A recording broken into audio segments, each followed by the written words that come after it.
శ్రీకాకుళం జిల్లా జి సిగడాం మండలం సంతపురటి గ్రామంలో 8 పూరిళ్లు అగ్నికి ఆహుతయ్యాయి.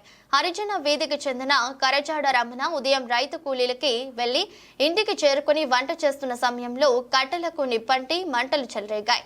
దీనివల్ల ప్రమాదం సంభవించింది అంటున్నారు పొందూరు రాజాం అగ్నిమాపక సిబ్బంది. ఘటనా స్థలానికి చేరుకుని మంటలను అదుపు చేశారు. సుమారు 12 లక్షల ఆస్తి నష్టం సంభవించిందని రెవెన్యూ అధికారులు అంచనా వేస్తున్నారు. నష్టపోయిన బాధితులను ప్రభుత్వం ఆదుకోవాలని బాధితులు కోరుతున్నారు.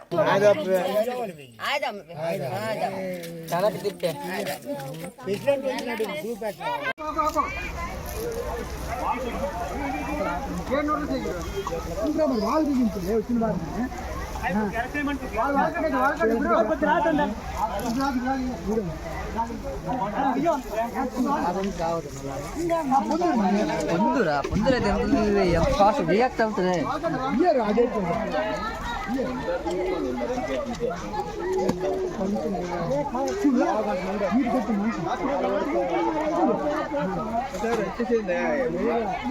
మా ఇంట్లో